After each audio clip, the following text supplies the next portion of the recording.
चलिए फ्रेंड्स, सुनते हैं आज का अपना वीडियो। आज के इस वीडियो में बताने वाला हूँ क्वेश्चन 9 का, जो कि आपका वार्षिक पेपर है 2022 का है। इसी वर्ष का रहने वाला है, जो कि आपको 30 मार्च को देखने को मिलने वाला है।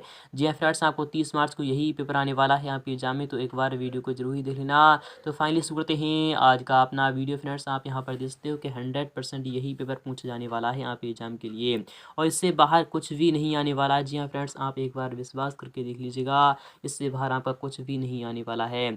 और सभी क्वेश्चंस मैंने आपको जितने भी क्वेश्चंस बताए हैं उसमें से आपका 70 to 80% आपका फंसा है, इसलिए एक बार इस वीडियो को भी जरूर ही देख लेना।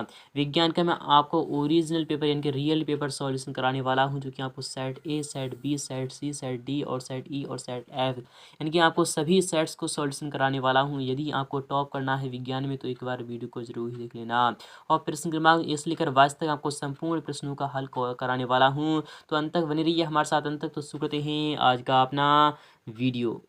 तो आप सभी जानते हैं कि विज्ञान का आपका पेपर होने वाला है, तो इस प्रकार से आप यहाँ पर क्वेश्चंस देख सकते हैं। यहाँ पर ये कितने क्वेश्चन रहने वाले हैं, तो 22 क्वेश्चन रहने वाले हैं। तो 1 से लेकर 22 तक, यानी कि आपको सभी क्वेश्चंस की आपको सॉल्यूशंस बताने वाला हूँ। और यहाँ पर जो प्रिंटेड पेज जो आपका रहने वाला है वो आपका 8 पेज में आपका पेपर छपा जाएगा, और मैक्सिमम मार्क्स जो आपका होता है वो आपका 80 मार्क्स का पेपर रहने वाला है। और आपको 3 घंटे का टाइम मिलेगा, यानी 3 घंटे के अंदर अंदर आपको हर हाल में पेपर को सॉल्यूशन करना ही करना होगा। और निर्देश यानी कि इंस्ट्रक्शंस इस प्रकार से आपके सामने रखे गए हैं। यहाँ पर कह रहा है, पहला वाला निर्देश है, सभी प्रश्न आएंगे, सभी प्रश्न अनिवार्य हैं, ऑल क्वेश्चंस आर कंपलसरी। आपको जितने भी क्वेश्चंस दिए आएंगे आपको सभी को सॉल्यूशन करना होगा। और प्रश्न क्रमांक 1 से लेकर 4 तक आपको वस्तुनिष्ठ प्रश्न है, जिसमें कि प्रत्येक प्रश्न के लिए आपको 1 अंक निर्धारित किया गया है, अर्थात एक क्वेश्चन का जवाब देने पर आपको 1 अंक मिलने वाला है। और प्रश्न क्रमांक 5 से लेकर 22 में आपको आंतरिक विकल्प दिए गए हैं, विकल्प के आधार पर आपको क्वेश्चन को सॉल्व करना होगा। और प्रत्येक प्रश्न के लिए आवंटित अंक जो होंगे उनके सम्मुख अंक होंगे, क्वेश्चन कितने अंक का होगा आपके सामने राइट हैंड साइड में इस प्रकार से यहाँ पर लिख दिया जाएगा। और प्रश्न क्रमांक 5 से लेकर 9 तक प्रत्येक प्रश्न का उत्तर आपको मिनिमम 30 शब्दों के अंतर्गत देना होगा। और प्रश्न क्रमांक 10 से लेकर 14 तक प्रत्येक प्रश्न का उत्तर आपको मिनिमम 75 शब्दों के अंतर्गत देना होगा। इसी प्रकार से 15 से लेकर 19 तक ऐसे क्वेश्चन रखे गए हैं, जिसमें आपको एक क्वेश्चन का जवाब देने पर आपको 120 शब्दों में आपको आंसर लिखना होगा। और 20 से लेकर 22 तक आपको एक क्वेश्चन का जवाब आपको यहाँ पर 150 शब्दों के अंतर्गत देना होगा। और जहाँ पर आवश्यक हो वहाँ पर आपको स्वच्छ नामांकित चित्र भी बनाना होगा। तो फाइनली शुरू करते हैं आज का अपना वीडियो। फ्रेंड्स, यदि आप क्लास 9 के छात्र हो और दे रहे हो 2022 में क्लास 9 का वार्षिक एग्जाम, तो एक बार वीडियो को जरूर ही देख लेना। यही आपका सेट ए मैं आपको यहाँ पर बता रहा हूँ, अभी मैं आपको सेट ए बता रहा हूँ, फिर उसके बाद मैं अभी इसी वीडियो के माध्यम से आपको सेट बी बताऊँगा। इसलिए आपका सेट ए यहाँ से स्टार्ट हो रहा है। आपका क्या हो रहा है, तो सेट ए आपका यहाँ से स्टार्ट हो रहा है। तो बने रहिए हमारे साथ अंत तक। यहाँ पर जो पहला वाला जो क्वेश्चन है, यहाँ पर क्या दिए गए विकल्पों में से सही विकल्प आपको उत्तर छांट कर लिखना होगा, और यही क्वेश्चन आपका 5 मार्क्स का पूछ जाएगा। पहला वाला क्वेश्चन है कि पानी की अवस्थाएं होती हैं, तो हम जानते हैं पानी की अवस्थाएं कौन कौन सी होती हैं, तो सॉलिड होती है, और सॉलिड के साथ साथ लिक्विड होती है, और साथ साथ आपकी गैस होती है। क्या होती है, सॉलिड की 3 अवस्थाएं होती हैं, कौन कौन सी होती हैं, ठोस, द्रव और गैस होती हैं। समांगी मिश्रण क्या है, तो हम जानते हैं ऐसा मिश्रण जिसमें कि एक समान संगठन होता है। तो समांगी मिश्रण यानी 2 या 2 से अधिक समांगी मिश्रण हम किसे कहते हैं, तो विलयन को कहते हैं। किसे कहते हैं, तो विलयन सॉल्यूशन को कहते हैं। तो आपका पहला वाला ही यहाँ पर ऑप्शन बिल्कुल राइट हो चुका है। और वेग में परिवर्तन की दर को हम क्या कहते हैं, तो वेग परिवर्तन की दर को हम त्वरण कहते हैं। क्या कहते हैं, तो त्वरण कहते हैं। ऑप्शन में आपका डी वाला यहाँ पर बिल्कुल ही सत्य हो जाएगा। और यहाँ पर बात करें कि पोटेशियम का रासायनिक प्रतीक क्या होता है, तो हम जानते हैं कि पोटेशियम का जो रासायनिक प्रतीक होता है तो वो के होता है, और एन जो होता है वो नाइट्रोजन का होता है, एस जो होता है वो सल्फर का होता है, और एन जो होता है वो सोडियम का होता है। इन तीनों को भी आपको पता होना चाहिए। 5 क्वेश्चन निम्नलिखित में से किसका आणविक द्रव्यमान अधिकतम होगा। आणविक द्रव्यमान किसका अधिकतम होगा, मैं आपको यहाँ पर बता चलूँ। क्या आपका H2O का होगा, या फिर आपका O2 का होगा, या फिर आपका CO2 का होगा, या फिर आपका CH4 का होगा। तो हम पहले तो इसका निकालते हैं। तो आपको यहाँ पर कितना आ रहा है, तो 2, और यहाँ पर कितना आ रहा है, यहाँ पर 16 आ रहा है। अर्थात यहाँ पर पहले वाली यानी जल का जो मिल रहा है आपको, ये H2O का जो मिल रहा है आपको यहाँ पर 18 ग्राम मिल रहा है। कितना मिल रहा है, तो 18 ग्राम मिल रहा है। और यहाँ पर बात करें कि O2 का कितना मिल रहा है, तो O2 का 1 का होता है, 16 होता है, तो अर्थात यहाँ पर 32 ग्राम मिल रहा है आपका O2 का। और यहाँ पर बात करें कि CO2 का कितना है, तो CO2 का कितना है, तो आप यहाँ पर बताते हैं 32, तो O2 का हो जाएगा। और 12 32 कितना हो जाएगा, तो आपको सिंपली यहाँ पर 44 ग्राम आपको इसका मिल रहा है। और CH4 का कितना हो जाएगा, तो 12, और यहाँ पर कार्बन का 12 होता है, और यानी कि CH4 का कितना हो जाएगा, तो CH4 का कितना हो जाएगा, तो और हाइड्रोजन का 1 होता है 4 है, तो इसके यहाँ पर 16 ग्राम हो जाएगा। तो हम जानते हैं यहाँ पर CO2 का सबसे ज़्यादा मिल रहा है, इसलिए आपका विकल्प यहाँ पर सी वाला बिल्कुल ही राइट हो जाएगा, और यही आपके एग्जाम में आने वाला है। तो ये आपके 5 क्वेश्चन में 5 नंबर बिल्कुल ही क्लियर हो चुके हैं। इंग्लिश मीडियम के छात्र भी इसे अच्छे प्रकार से दे सकते हैं। तो फ्रेंड्स, आखिर बात आपने नेक्स्ट वाले क्वेश्चन की तो आप यहाँ पर देखते हो जो आपको सेट ए मैं आपको बता रहा हूँ। फिर उसके बाद मैं अभी भी आपको सेट बी भी आपको सॉल्यूशन करा रहा हूँ। AMRP डिजिटल पेश करते हैं grow a girl scholarship program. MP board, CBSE board, CG board और UP बोर्ड के स्टूडेंट्स के लिए कक्षा 9वीं से 12वीं तक के सभी छात्र और छात्राएं कर सकते हैं आवेदन। ऑनलाइन टेस्ट के आधार पर होगा सिलेक्शन। ऑनलाइन टेस्ट में पूछे जाएंगे जनरल नॉलेज और सब्जेक्टिव क्वेश्चन। टेस्ट पास करें और अपनी पढ़ाई के लिए पाइए 5000 रुपये की स्कॉलरशिप। स्कॉलरशिप फॉर्म का लिंक डिस्क्रिप्शन में है, फॉर्म को भरकर सबमिट करें। इसलिए अंत तक वीडियो को ज़रूर ही देख लेना। तो फ्रेंड्स आ चुका है आपके सामने सेकंड वाला क्वेश्चन। इस प्रकार से आपका एग्जाम में आने वाला है। यहाँ पर यह क्वेश्चन भी आपका 5 मार्क्स का पूछ जाएगा। यहाँ पर कह रहा है सही विकल्प आपको चुनकर रिक्त स्थानों की पूर्ति करना है। फिल इन द एविडेंस, आपको खाली स्थान भरना होगा। पहला वाला का क्वेश्चन है कि दो पिंडों के बीच यानी बीच डिडेशन के बल लगता है। तो दो पिंडों के बीच जो बल लगता है वह कैसा बल लगता है? क्या संतुलित बल लगता है या फिर गुरुत्वाकर्षण बल लगता है? तो हम जानते हैं दो पिंडों के बीच जो बल लगता है वह आपका गुरुत्वाकर्षण क्या लगता है? तो गुरुत्वाकर्षण का लगता है। अर्थात FG जो होता है मैं आपको यहाँ पर बताते हूँ G/m/r² होता है। क्या होता है? G/m/r² होता है। तो यही आपका गुरुत्वाकर्षण नियतांक का सार्वत्रिक नियतांक का यही आपका क्या लगता है? तो बल लगता है। तो आपको यह पता होना चाहिए दो पिंडों के बीच आपका गुरुत्वाकर्षण बल लगता है, ना कि संतुलित बल लगता है। और 1 किलोग्राम भार जो होता है वह न्यूटन के बराबर होता है। तो 1 किलोग्राम जो भार होता है वह कितने न्यूटन के बराबर होता है? तो हम जानते हैं 9.8 न्यूटन के बराबर होता है। कितना होता है? तो 9.8 जो आपका आंसर हो जाएगा वह क्या हो जाएगा? तो आपका पहला वाला ही ऑप्शन राइट हो चुका है।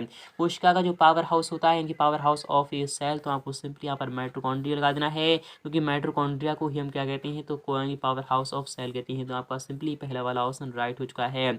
एक दोलन में लिया गया समय क्या कहलाता है? तो एक दोलन में लिया गया समय आपका दोलन काल कहलाता है। क्या कहलाता है? दोलन काल कहता है।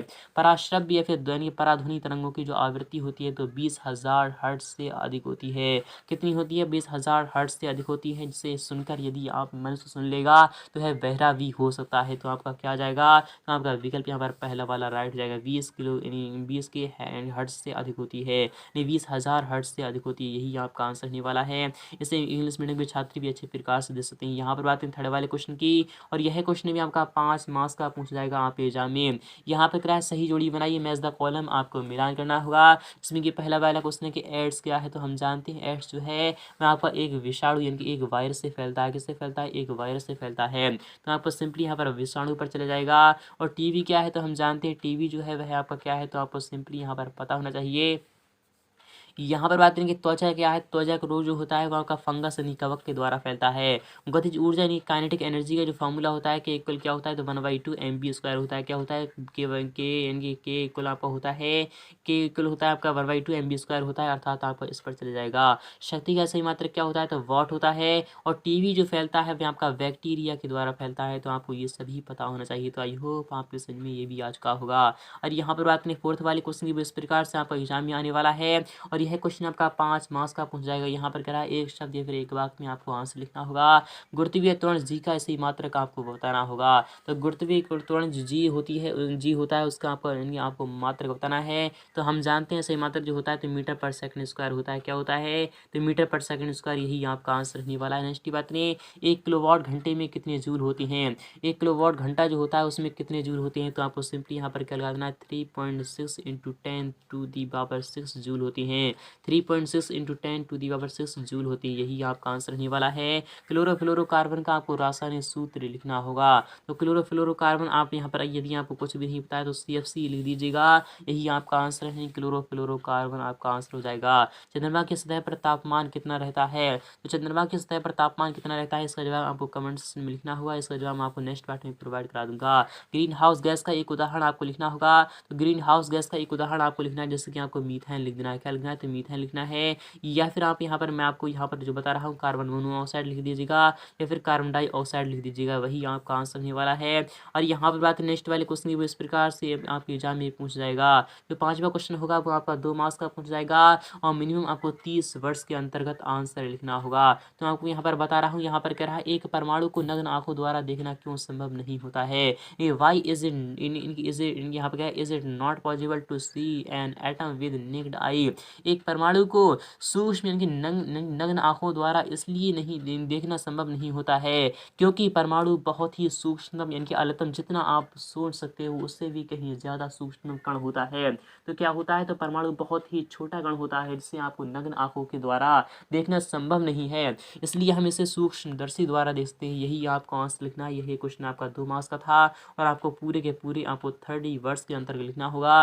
मैंने आपको जो बताया है वही आप लिख दीजिएगा। इनके पॉइंट क्या है, तो परमाणु एक ऐसा सूक्ष्मतम कण है जिससे कि नग्न आंखों द्वारा देखना संभव नहीं है क्योंकि वह अल्पतम जितना आप सोच सकते हो उससे भी कहीं ज़्यादा सूक्ष्मतम होता है। अथवा की बात नहीं, आप क्या है, परमाणु द्रव्यमान इकाई को आपको परिभाषित करना होगा। तो परमाणु द्रव्यमान इकाई को आपका क्या होता है, एटॉमिक यानी कि एटॉमिक वेट ऑफ यूनिट होता है, यानी कि अर्थात AMU होता है। क्या होता है, एटॉमिक वेट यानी कि एटॉमिक आपका वेट ऑफ यूनिट होता है, एटॉमिक मास ऑफ यूनिट होता है। आपको सिंपली यहाँ पर पता होगा एटॉमिक मास ऑफ यूनिट यानी कि AMU होता है, उसी आपको डेफिनेशन बताना है। नेक्स्ट पार्ट में इसका सॉल्यूशन मैं आपको हैंड रिटन में आपको बताने वाला हूँ। क्वेश्चन इसकी बात करें, हीलियम परमाणु का द्रव्यमान यानी परमाणु द्रव्यमान जो है वो आपका 4U है और उसके नाभिक में 2 प्रोटॉन होते हैं। इसमें कितने न्यूट्रॉन होंगे आपको बता चलूँ, यानी कि हीलियम परमाणु का परमाणु द्रव्यमान जो है वहाँ पर कितना है, तो 4U है। उसमें नाभिक में 2 प्रोटॉन होते हैं, तो इसमें कितने न्यूट्रॉन होंगे। तो हीलियम परमाणु जो होता है वो उदासीन होता है, हम जानते हैं। तो आपका 2 इलेक्ट्रॉन के इक्वल होता है, तो जितने आपके प्रोटॉन होते हैं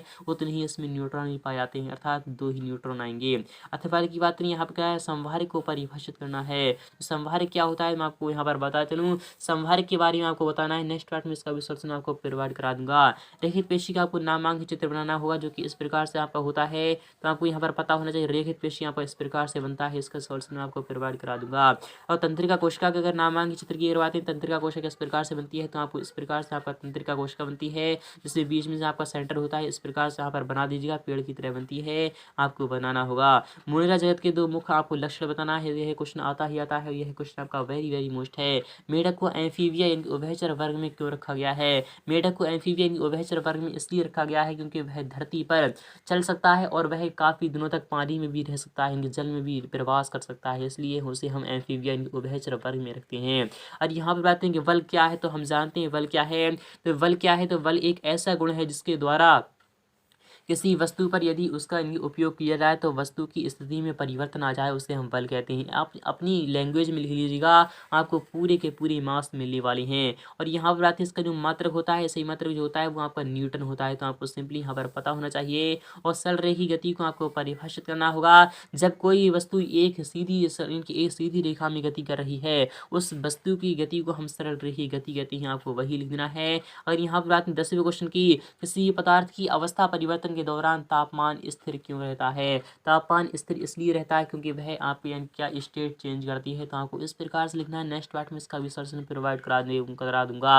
अथवा की बात नहीं, गर्मियों में हमें किस तरह के कपड़े पहनना चाहिए, तो सूती पहनना चाहिए। कौन से पहनना चाहिए, तो सूती पहनना चाहिए। संक्रामक रोग फैलने की 3 विधियां आपको लिखना होंगी। संक्रामक रोग फैलने की 3 विधियां इस प्रकार से, जबकि लापरवाही लोगों में जब आपकी लापरवाही बढ़ जाए। जैसे कि जुकाम एक संक्रामक रोग है, अगर यहाँ पर बता चलें कि जुकाम किस प्रकार से संक्रामक रोग है, मैं आपको यहाँ पर बता चलूँ। यदि किसी भी एक मनुष्य को जुकाम है और यदि वह दूसरे मनुष्य के संपर्क में आ जाए और उसे यदि छींक वगैरह आए तो वह दूसरे व्यक्ति को भी जुकाम आसानी के साथ कर सकता है, क्योंकि दूसरे व्यक्ति को भी इनके जो विषाणु होते हैं, अर्थात जो इनके बैक्टीरिया जो होते हैं वो उसमें प्रवेश कर जाते हैं। इसी प्रकार से दूसरा व्यक्ति भी क्या हो जाता है, तो वह भी बीमार हो जाता है।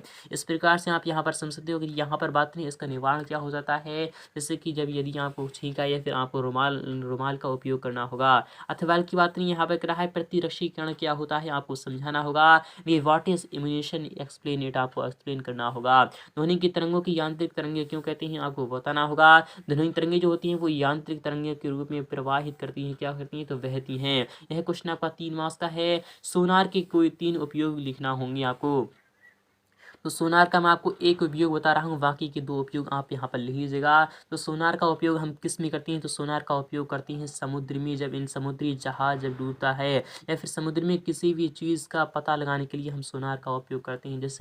जैसे कि कोई भी चीज़ गिर गई समुद्र के अंदर, उसका पता लगाने के लिए हम सोनार का उपयोग करते हैं। और बहुपरमाणुक आयन क्या होते हैं, उदाहरण सहित आपको लिखना होगा। ये 2 या 2 से अधिक इनके एक यहाँ पर कह रहा है, बहुपरमाणु कह रहा है इनके ऐसे आयन जो कि 2 या 2 से अधिक परमाणु से मिलकर बनी होती हैं, इनकी क्या कहलाती हैं, तो बहुपरमाणुक आयन कहलाते हैं। जैसे यहाँ पर क्या होता है, यह 2 प्रकार की होती है, फिलहाल मैं आपको बता रहा हूँ। जैसे यहाँ पर Cl है, HCl है, तो वह यहाँ पर क्या है, बहुपरमाणुक आयन कहलाता है। अथवा की बात करें इस प्रकार से यहाँ पर देख लीजिएगा, यहाँ पर क्या है, निम्नलिखित यौगिकों में विद्यमान तत्वों के आपको नाम लिखना होगा। तो जल क्या है, जल का फॉर्मूला हमको पता होना चाहिए, H2 होता है। इसमें कौन कौन से विद्यमान तत्व हैं, इसमें हाइड्रोजन के 2 परमाणु हैं और यहाँ पर ऑक्सीजन का 1 परमाणु, अर्थात यहाँ पर हाइड्रोजन और ऑक्सीजन विद्यमान तत्व हैं। पोटेशियम सल्फेट क्या होता है, तो अगर यहाँ पर बात करें पोटेशियम सल्फेट की, तो क्या होता है, तो क्या होता है, तो KSO4 क्या होता है, KSO4 का क्या KSO4 होता है, क्या होता है, K2SO4 होता है। यह आपका पोटेशियम सल्फेट का आपको सूत्र होता है, आपको पता होना चाहिए। मैं यहाँ पर कौन कौन सा है, तो आपका यहाँ पर पोटेशियम है, सल्फर है और यहाँ पर ऑक्सीजन, यह आपके एग्जाम में क्वेश्चन आ सकता है। मैग्नीशियम क्लोराइड की अगर बात करें तो MgCl2 होता है, क्या होता है, तो MgCl2 होता है। यहाँ पर मैग्नीशियम है और यहाँ पर क्लोरीन भी है। और यहाँ पर बात नेक्स्ट वाले क्वेश्चन इस प्रकार से है कि वायुमंडल एक कंबल की तरह कैसे कार्य करता है। यह क्वेश्चन आपके एग्जाम में आना ही आना है, क्योंकि वायुमंडल क्या है, तो वायुमंडल है गैसों का आवरण है। क्या है, गैसों का आवरण है, अर्थात वह एक गैस का गोला है। प्रकृति में ऑक्सीजन चक्र आपको समझाना होगा, नेक्स्ट पार्ट में इसका भी सॉल्यूशन प्रोवाइड करा दूंगा। मिश्रण एवं यौगिक में आपको अंतर बताना है, निलंबन और कोलॉइड में आपको कोई 4 अंतर भी बताना होंगे। इसी प्रकार